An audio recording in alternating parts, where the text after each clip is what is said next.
Океј. Прво, она што стварно сакам да го зборувам е колку е важно луѓето да имаат изразена љубов. Гледате, имате луѓе кои што сакаат, ама не знаат да ја изразат љубовта. Ама многу е важно љубовта да биде изразена. Знаете, поради тоа што ако не ја изразиме љубовта, тогаш другиот човек уствари не ја чувствува нашата љубов. Ние може да имаме нашата љубов. Ама нашата љубов е за нас или нашата љубов е за некој кој што е околу нас. Така, најдоброто од нас не е за нас, најдоброто од нас е за другите. Така, каде ќе ја носи човекот љубовта? Нема во гробот да ја носи, треба да ја даде на тој кој што е околу него. Треба да ја даде на тој со кој што соживува, на тој кој што љубов, било каква љубов, пријателска љубов, љубов према сопругата, сопругата према сопругот. Секоја љубов, ако не ја изразиме, другиот човек не ја чувствува дека е љубов. Имате луѓе што сакаат, но имаат проблем да ја изразат љубовта. И тогаш е само дел од таа љубов која што ја чувствува он, но не ја чувствува и другиот човек на кој што е наменета таа љубов, поради тоа што ако не се изрази љубовта, тогаш другата личност не знае дека е сакана и не знае дека другиот човек чувствува љубов за тој човек. Ја разбирам, нели сме збореле многу често за реактивниот ум, за сликите од умот, објаснето во таа книга Дианетика од филозофот Хабард, кој што јас многу ја сакам поради тоа што дава решение како човекот да се ослободи од сите тие трауми кои што од минатото ги носи со себе човекот за да биде посреќен и повесел и подобар. Но гледайте, ако човекот дошол и замислете се, ги имала некоја девојка каде што мајката цело време била критичарка. Она ги сакала деца, ама не им кажала. Затоа што мислела ке и урочи ако им каже колку се добри, колку ги сака, колку се они супер и така натаму. Све мајкава други фалела, братучедите ги фалела, комшиите ги фалела, нив не ги фалела. Зашто? Страф е било да не ги урочат, да не ги урочи со тоа, страф е било да не мислела можеби мајката дека ќе ги влоши на тој начин на кој им каже колку се добри и колку едноставно ги бива и така натаму, затоа што и тоа е на некој начин љубов. И сега што се случува ако некој е растен во таква ситуација каде што некој никогаш не изразил љубов, човекот ги добива тие мемории, тие слики на неизразената љубов и он влага во истиот шаблон да уствари не ја пренесе љубовта он понатаму, затоа што не му била изразена љубов. Ако сте живееле со луѓе каде што било природно да се гушнат брат, сестра, братучеди, мајка, керка, татко, син да се гушкат, вас ке ви е нормално да гушкате. Ама ако сте израснати во околина каде што не сте гледале гушкање, каде што не сте биле гушкани, каде што и да е, можеби, не викам дека е така, затоа што има ситуации каде што другиот човек ќе го смени шаблонот, па он ќе почне да гушка луѓе во контекст на тоа да им покаже колку се сакани, иако на него тоа не му било покажано. Многу често баш се враќа истиот шаблон. Човекот никош не бил гушнат, човекот никош не му било кажувано убави работи, сега не знае како тоа да го пренесе понатаму и едноставно не ја пренесува или не ја изразува отворено таа љубов. Во дадени ситуации ќе имате можеби, не знам, сопругата сака да изрази љубов кон сопругот, ама она мисли тоа е лигавење. Ај, кај ќе се лигавам ја, ша ќе се лигавам, како да не, ќе се лигавам. Не е лигавење ако му изразиш љубовта на сопругот. Сопругот сака да му биде изразена љубовта. Или сопругот на сопругата. Не е лигавење ако он ни каже колку е добра или колку е фина или колку ја сака. Ај, ќе се образи, немај. Ќе се образи, кој ќе ја слуша после? Баш не е така, затоа што кога ги изразуваме љубов кој некој друг човек, он се чувствува ценато и му е убаво во околината во која што му е изразена таа љубов, поради тоа што тоа значи дека е добар, тоа значи дека го бива, тоа значи дека ги направил некој работи исправно. Но имате луѓе кои што знам дека сакаат, ама не го изразуваат сакањето и на тој начин мислам дека не дека може тоа да е причината зашто можеби немаат најдобри релации околу нив, но можда е еден од факторите зашто можеби немаат најдобри релации, поради тоа што секој човек сака да му биде искажена љубов, да му биде покажана љубов и да му биде пратен тој афинитет. Впрочем, има преубава дефиниција од филозофот Хабар за што е тоа љубов. Вика, љубов е интензитет на среќа упатен во дадена насока. Гледате колку убава дефиниција за љубов. Интензитет на среќа упатен во дадена насока. кај сте ве луѓе. Интензитет на среќа. Така. Ме гледате дека сум насмеан кога ги правам лајвовите, поради тоа што ве почитувам дека сте тука, дека сакате да ме слушате и на тој начин е мојата љубов за моите слушатели, за моите луѓе кои што го зимаат нивното време да слушнат што им ја да кажам, поради тоа што го ценам вашето време и поради тоа ја уствари имам афинитет кон сите вас, поради тоа што и тоа можете да го видите, поради тоа што е изразено, поради тоа што интензитет на среќа упатен во дадена насока. Кога ќе дојде некој пријател, кога ќе му кажеш кај си ве човек, он знае дека ти го сакаш, ама ако му речеш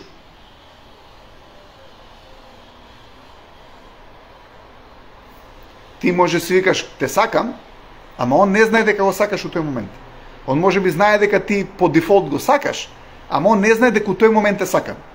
А ти у тој момент веројатно и не го сакаш, или се бориш да го сакаш, ама не го сакаш.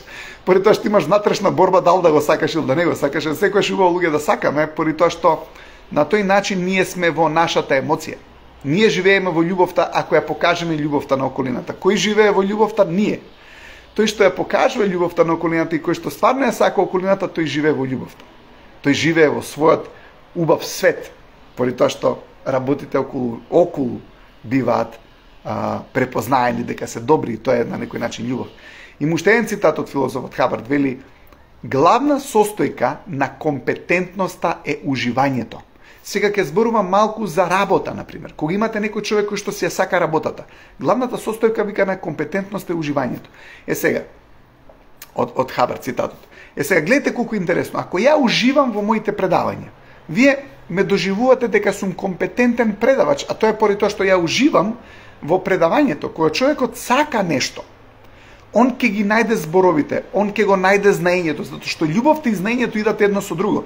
Гледате, кога некого сакате, ти знаеш што на некого му треба. Затоа што ја чувствуваш, му изразуваш љубовта, ти си у комуникација со нештото. Кога ти имаш љубов, ти си во целосна комуникација со околината и на тој начин свесноста ти е тука.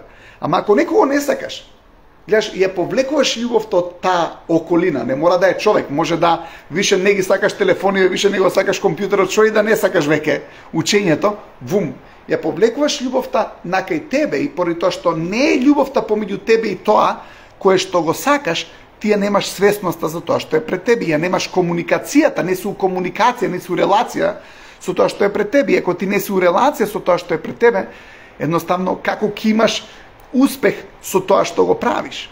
Гледате, пржени јајца, кога ќе направи некој пржени јајца на око со љубов, на еден начин имаат вкус, кога некој ќе ги направи ради ереда, немаат баш таков вкус. Сте виделе луѓе што си ја сакаат многу работата. Ки имаш, можеби кај некој стоматолог кој што се обожава работата. Ти знаеш дека он ретко да може да сгреши, поради тоа што го сака тоа. Ја не викам дека луѓе што не се ја сакаат работата ќе грешат. Него сакам да кажам, тие што ја сакаат работата, он е со вниманието внесен во работата. Затоа што е тука. Гледате, љубовта не прави да сме тука. И те прави да предвидиш работи.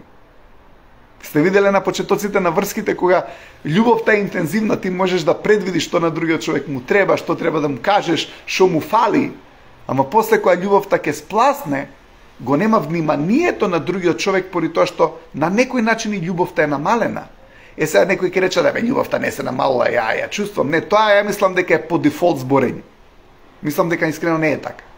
Знаеш, ќе рече да бе ја го сакам него. Они се сакаат, не зборат 30 години, она спие у дневна соба, он спие у спална соба или обратно, он спие у дневна соба, хрчи пред телевизор, она спие у дневна соба или заради било која причина не спијат заедно затоа што можеби неа дишењето негово ја нервира или не знам, него го нервира кога што и да ќе направи она и се што се случува не спијат заедно и сега ќе речеш добро, ама пак е тоа одвоено слуге. Не викам дека тие што не спијат заедно не се сакаат по дефолт, не ме разбирате погрешно. Него само давам примери и давам само илустрација дека со тек на годините луѓе го речат да ние се сакаме. Ама ја мислам дека тоа е сакање од навика. Затоа што не е изразена таа љубов. Затоа што ако човекот ја изрази љубовта за другиот човек, како што била присутна Сега на почетоците на врските се луѓето ќе речат, ама не може тоа да биде така како на почетоците на врските. И веројатно е точно дека не може да биде секогаш како на почетокот, ама зашто да не се потрудиме да биде? Затоа што ако постојано креираме за другиот човек, ако самото тоа, ако знаеме дека изразената љубов, гледате, не неизразена љубов, затоа што неизразена љубов нема до толку бенефити колку што има изразена љубов. Тоа ми е поентава на вечерашниот лајф. Неизразената љубов факт е дека постои. Добро, постои неизразена љубов, човеков не знае да изрази љубов, ама сака некоја девојка. Добро, може би имал ситуации каде што него не му изразиле љубовта и он мисли дека тоа е љубов, затоа што неизразената, него му викале, бе, те сакаме, никош не му покажале дека го сакаат, никош не го гуштнале, ама го сакале. Добри, се он вика, па ја не морам да те гуштам тебе за да те сакам, затоа што на него така му било кажано дека тоа е така. Не викам дека не е, за него тоа е дефиниција за љубов, окей. Ама, изразената љубов има други квалитети, има други работи кои што ти дава бенефит и допринос во животот, ама повторно се враќаме на нешто за кое што многу често сум зборела, тоа е ставот. Гледате, ставот кога човек има став кон некого позитивен. Сте биле некаде во некое друштво, во компанија, во колектив, каде што едноставно те гледале со негативен став. И кога те гледа некој човек со негативен став, ти го чувствуваш тоа, така? Тој негативен став не е љубов. Ама ако некој те гледа со позитивен став, што значи тоа? Гледај, знаеш кога ќе речеме на луѓето, им се восхитуваме на луѓето. Гледате, го возвишуваш другиот човек, затоа што го гледаш малте некако еден тип на божество и го ставаш на некој пиедестал. Е, сега, кога ќе оставиш некого на пиедестал и твојата комуникација се крева на повисоко ниво, не користиш, ајде бе, море, види го бе идиот. Не, злато, еј, како помина денот, едно, друго, трето, гледате, ја креваме комуникацијата кога некого ќе оставиме на пиедестал. Ама некој кога ќе се разочараш од некој, кога ќе спуштиш на некој ниво, ајде види го. Ајде, што ти е на тебе, брчаторе, ајде доставе. Со тебе ли ќе збораме? Преку глава си ми. И сега, што се случува? Ти кога ќе спуштиш тој човек, ја спушташ и комуникацијата на ниско ниво. Зашто ја спушташ комуникацијата? Гледај, прво си го спуштил него во твојот ум, за да ја спуштиш комуникацијата. Морално прво човекот да го спуштиме во нашиот ум, пред да ја спуштиме комуникацијата кон него. Но ако некој човек го возвишиме во нашиот ум, тогаш ќе ја кренеме комуникацијата. А зар не е убаво да имаме убава комуникација со сите луѓе, што тоа ни кажува? Зар не е убаво да ги ставиме сите луѓе на малку возвишено ниво? Гледате, ако ги ставиме луѓето на возвишено ниво, ќе ја зголемиме и ќе ја возвишиме нашата комуникација кон нив. Но ако ги симнеме луѓето, и ако имаме подценувачки став кон нив, ако имаме надмен став кон луѓето, тоа значи дека они се под нас. А што тоа значи? Дека ќе имаме ниска комуникација кон нив. Но таа ниска комуникација кон луѓето ствари одраз за тебе. Кога човек има ниска комуникација кон луѓето, тоа е одраз за него, не за нив. Затоа што ти кога ќе видиш човек кој што восхитено зборува за некои други луѓе, ти знаеш дека он има дадени квалитети, дека он е душа која што може да се восхити, да возвиши некој, да се восхити, воодушеви. Еден постар мудар човек ми каже, Жаре, вика, не се воодушевуваат веќе затоа што немаат веќе душа. Човек што нема веќе душа, што е изгубил душата полека ни животот, не може веќе да се воодушеви. И луѓе обично бива така. Кога човек веќе не се воодушевува, духовното ниво му е на понисок, духовноста му е на пониско ниво. Е сега, ако на некој човек му го зголемиме статусот во нашиот живот и го ставиме на повисоко ниво, нас ќе ни биде поубаво. Зашто? Па поради тоа што ќе имаме посоодветно ниво на комуникација кој што преди се ние треба да си го дадеме на нас, зашто тоа е стандардна комуникација. Ама ако спуштиме луѓе под нас, тогаш и нашето ниво на комуникација нема да е добро. Ки излезе некој комшија, у лифт.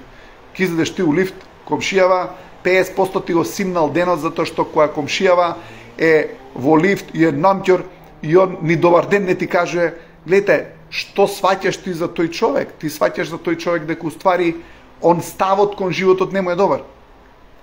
Нема многу љубов кон животот. Или може има љубов, ама никако да ја покаже, затоа што покаже, нам тюрлук.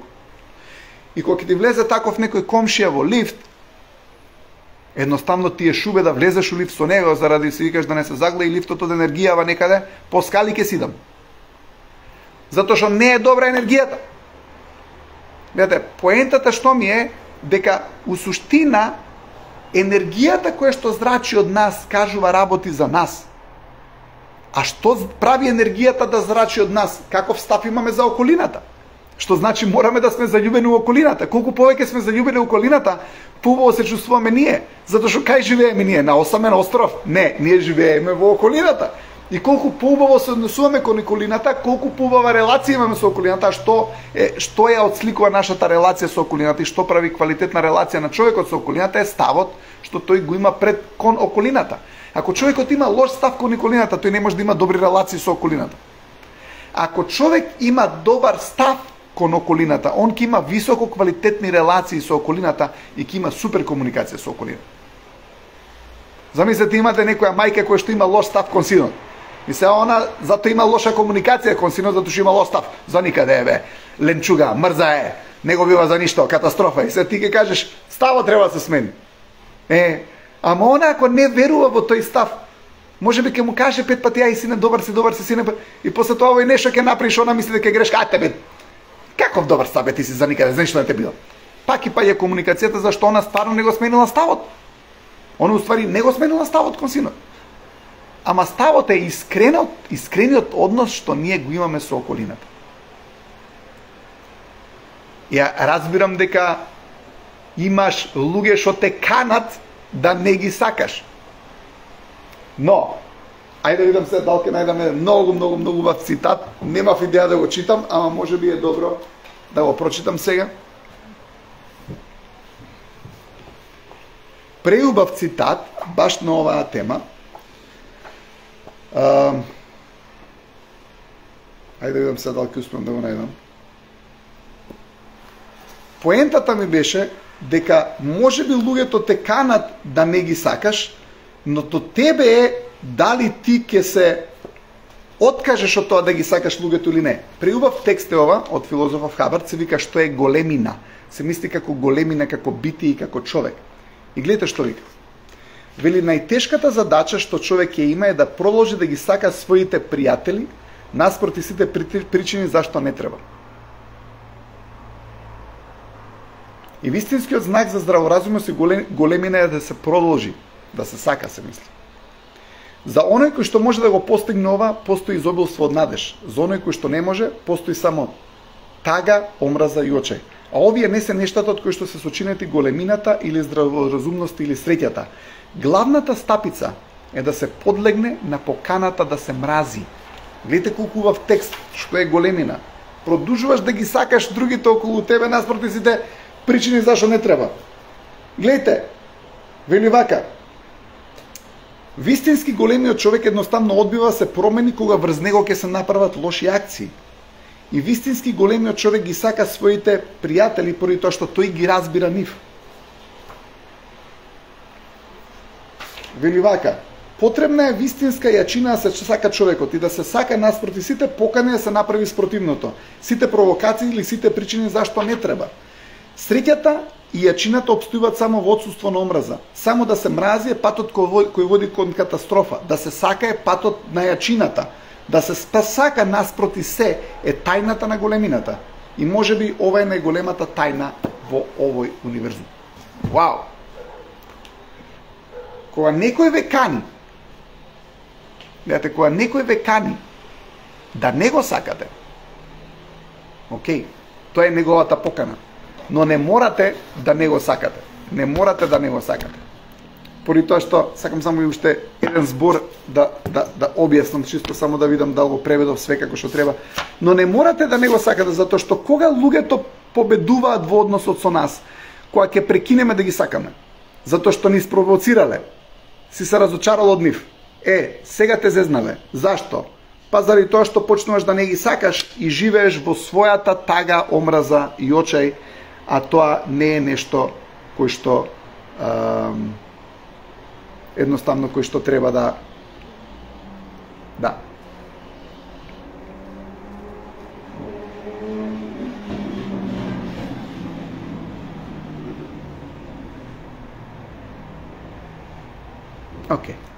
мислам дека соодветно беше преводот. Бидете големи на тој начин што едноставно продолжувате да ги сакате луѓето поради тоа што знаете дека има добрина во нив. Во секој еден човек има добрина. Маскирана е поради неговиот реактивен ум и тоа не е причина дека он не треба да си го контролира сопствениот реактивен ум. Но на крај краишта некогаш не е лесно некој човек да го контролира реактивниот ум. Ама пак не е причина ако он е негативен, вие да не ги сакате луѓето и да се разочарувате од еден човек и да заборавите колку убавини има во светот. Не дозволувајте еден човек, една случка, еден инцидент да направи да заборавите колку убавина има во светот, поради тоа што има многу причини да сакаме, има многу причини да бидеме среќни. Гледате, некој човек ќе направи нешто на кој што 100 луѓе ќе му кажат позитивна работа, еден ќе каже нешто што е негативно, луѓето имаат тенденција се врзат за тој негативниот коментар. Не, луѓе имате 100 причини да бидете среќни. Најдете ги тие причини да бидете среќни, уживајте во нив. Едноставно ставот е давање на енергија и љубов за околината. Колку повеќе даваме енергија и љубов за околината, толку поубаво ќе се чувствуваме ние. Не ја носите љубовта со вас, немате кај да однесете. Ја на шега велувам, не може човек љубовта, афинитетот што и да е да го однесе у гроб со себе, зашто не го бива тоа. Љубовта, афинитетот, најдоброто од нас е за околината. Колку повеќе ја даваме таа убавина и наша добрина во околината, толку поубаво се чувствуваме. Поради тоа што на некој начин, ако ние разбереме дека окей, квалитетот на нашата душа и исто така одраз на што тоа ние даваме во околината. Видите, кога човекот ги сака своите луѓе, не мора да е он управо за се. Затоа што кога луѓето ќе се зината дал се управо они, видите, љубовта ја снемува.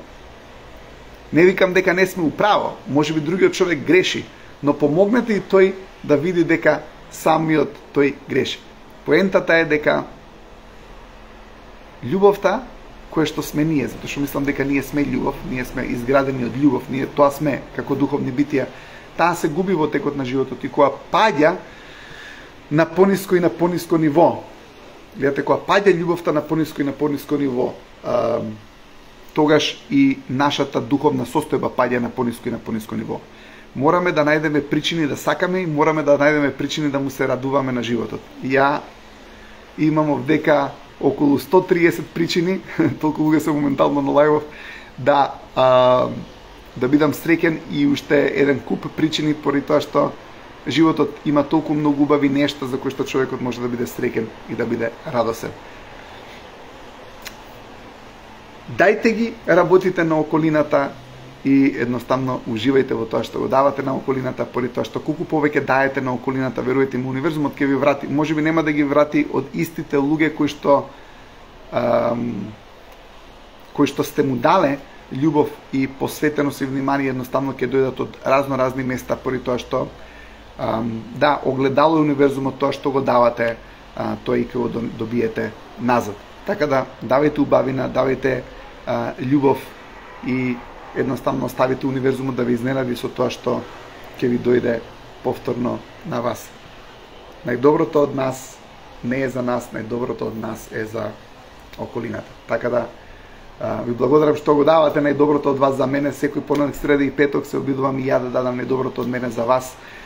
Само да најавам, на 30 ќе имаме предавање во Скопје, ќе имаме предавање во уште еден град, не знам точно кој град ќе биде и кој датум, но на 30 знам дека е во Скопје, на 4 октомври ќе имаме предавање за компании. Значи, ако сте собственик на компанија или работите во некоја компанија, на 4 октомври во Хотел Актор ќе имам предавање, ќе имам и оглас за тоа, така да доколку сакате да дојдете на тие предавања, ќе биде на тема мотивација на вработени, меѓучовечки односи, како да ја потигнете одговорност и волноста кај вработените и така натаму. Најдоброто од вас е за вас и за околината.